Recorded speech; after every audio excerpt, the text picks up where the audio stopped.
The BMW N63.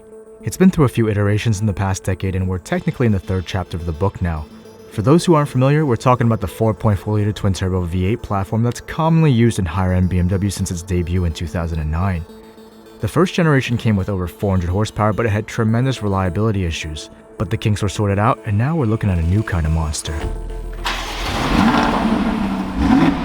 One with 523 brake horsepower and enough torque to move mountains.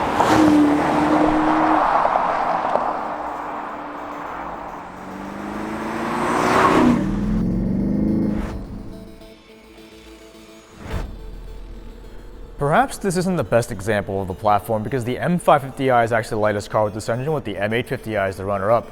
This X6 sits right in the middle with the X5 and the X7 as the heavier cousins. But it's what we have to work with at the moment. Plus, I think it'd be pretty interesting to see the potential of this powertrain in something bigger and heavier, so bear with me here. It's pretty common knowledge that BMWs have a tendency to underrate their engines, and the N63 is no exception. They may say 523 brake horsepower, but you're probably close to the 550. That's further reinforced by the power gauge on the dashboard and dyno numbers from the M850i. But horsepower aside, I am a fan of this exhaust though. It's throaty and has a good amount of aggression. It's not too obnoxious either, no crazy burble tune or super farts on upshifts. Sure, it can be a little bit louder, and a lot of it's piped into the cabin via speakers, but that's what they invented catless downpipes for. Anyway, let's just assume that they're telling the truth about the 523 brake horsepower. With a listed curb weight of about 5,100 pounds, that means the power to weight ratio is roughly 9.8 to 1.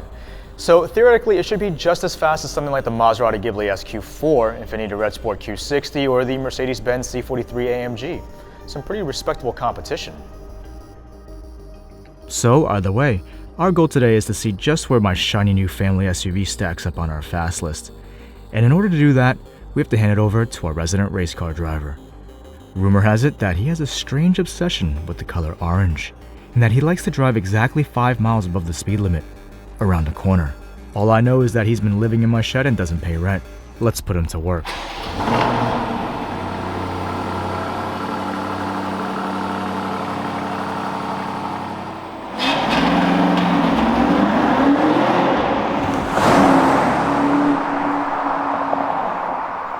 And here we are, at our extremely high-tech, 1 mile long, most definitely closed course.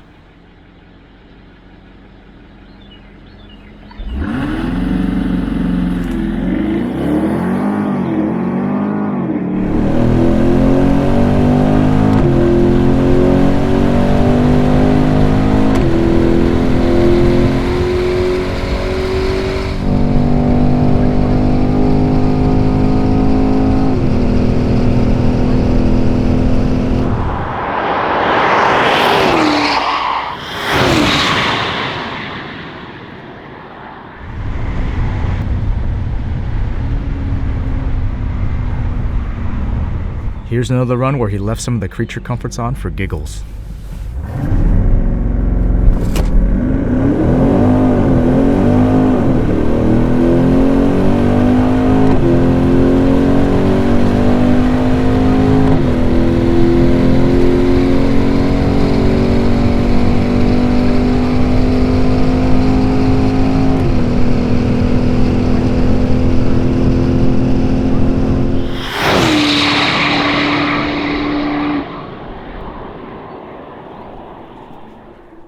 Okay, so now it's time for the results. Frankly, the X6 looked like it was moving pretty quick by that half-mile point, and when I looked at the data, I was kind of surprised. Keep in mind that earlier in this video, I talked about how the car should compete against entry-level sports sedans based on the power to weight. Well, you can throw that notion right out the window because the X6 M50 punches way above that weight class, figuratively speaking, of course. Let's start with the stuff we care about. 4,100 happened in 6.96 seconds, which is a hair faster than Sean's Jaguar F-Pace SVR, and that car is lighter and theoretically makes more power. It's also faster than a 460 horsepower Mustang GT with the manual gearbox, as well as the 467 horsepower GSF, which is Lexus's flagship sports car. I attribute this mainly to the massive amount of torque in the aggressive gear and the fast-shifting 8-speed ZF transmission. Of course, the narrative changes a little bit in the long game. Because of weight and aerodynamics, 60 to 130 takes a toll on the X6. But it still pulled it off in 13 seconds flat, which is impressive, but unfortunately, Sean's SVR pulls ahead here. Same goes for the Tesla Model X P100D, which is kind of depressing because I was really hoping to be at least faster than that. We don't have the data on the Mustang GT, but it is rumored to run a 12-second 60 to 130 based on internet numbers.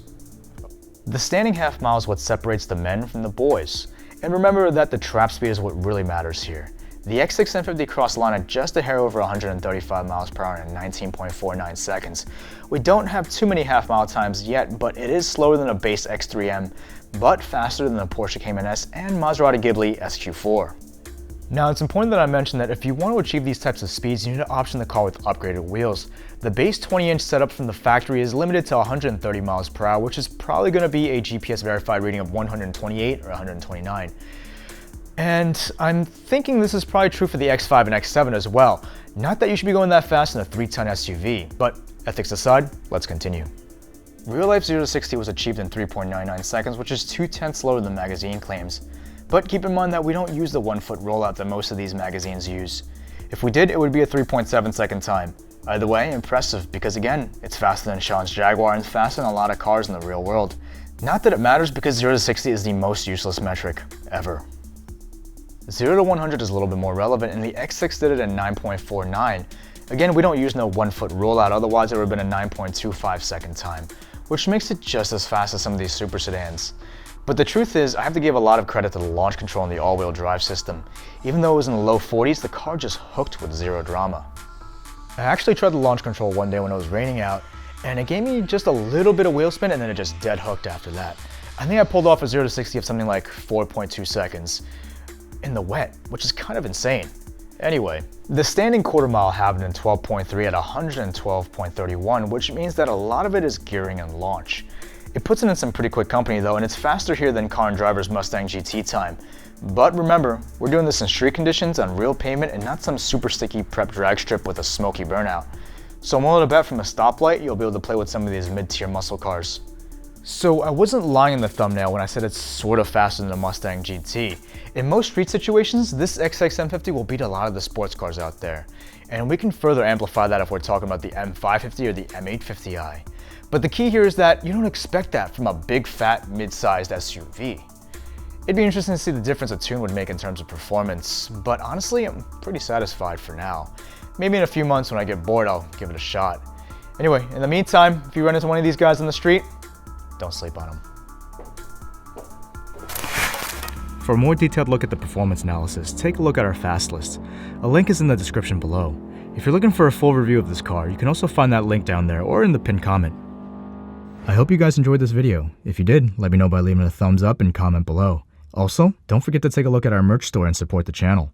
And if this is your first time here, check out some of my other stuff. I produce high quality cinematic car content, so if you like what you see, hit that subscribe button and ring that bell icon for new episodes every Thursday. Thanks for watching.